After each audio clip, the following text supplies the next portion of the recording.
মহালয়ার দিন পিতৃপক্ষের অবসান হয়ে দেবীপক্ষের শুরু। শাস্ত্র অনুযায়ী পিতৃপক্ষের শেষে অমাবস্যা তিথিতে মহালয়া পালিত হয়। এই তিথিকে আবার সর্বপিতৃ অমাবস্যাও বলা হয়।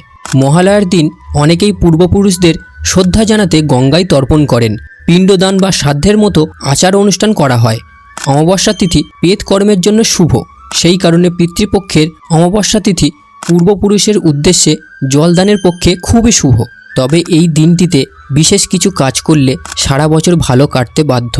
ঠিক কিভাবে পালন করবেন মহালয়ার দিনটি, তার আগে তোমরা যদি চ্যানেলে নতুন হয়ে থাকো চ্যানেলটিকে সাবস্ক্রাইব করুন এবং পাশে থাকা বেল আইকনে ক্লিক করে পাশে থাকুন। প্রথমে জেনে নিই মহালয়ার দিনে কোন কাজগুলি ভুলেও করবেন না।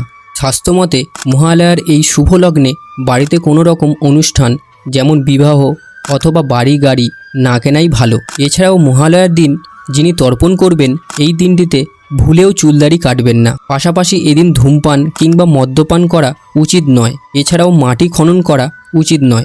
এছাড়াও মহালয়ার এই বিশেষ দিনে আমিষ গ্রহণ করা উচিত নয়। পারলে এই দিন সপরিবারে নিরামিষ খান। এদিন কাউকে ধার দেবেন না। এছাড়াও এদিন আপনার বাড়িতে কোনো ভিক্ষুক এলে তাকে খালি হাতে ফেরাবেন না। মহালয়ার দিন গরিব দুঃখীকে বস্ত্র কিংবা খাবার দান করা ভীষণ শুভ বলে মনে করা হয়।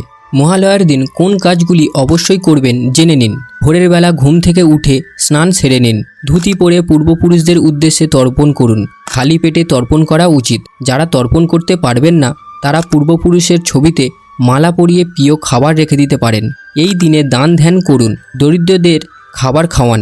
পোশাকও দিতে পারেন। গরু কুকুর কাক ইত্যাদি প্রাণীকে খাবার খাওয়াতে পারেন।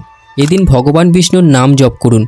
এছাড়া রামায়ণ মহাভারত অথবা গীতা পাঠ করা উচিত। ভিডিওটি যদি ভালো লাগে অবশ্যই কমেন্ট বক্সে জানান আর লাইক করতে ভুলবেন না। দেখা হচ্ছে পরের ভিডিওতে। ধন্যবাদ।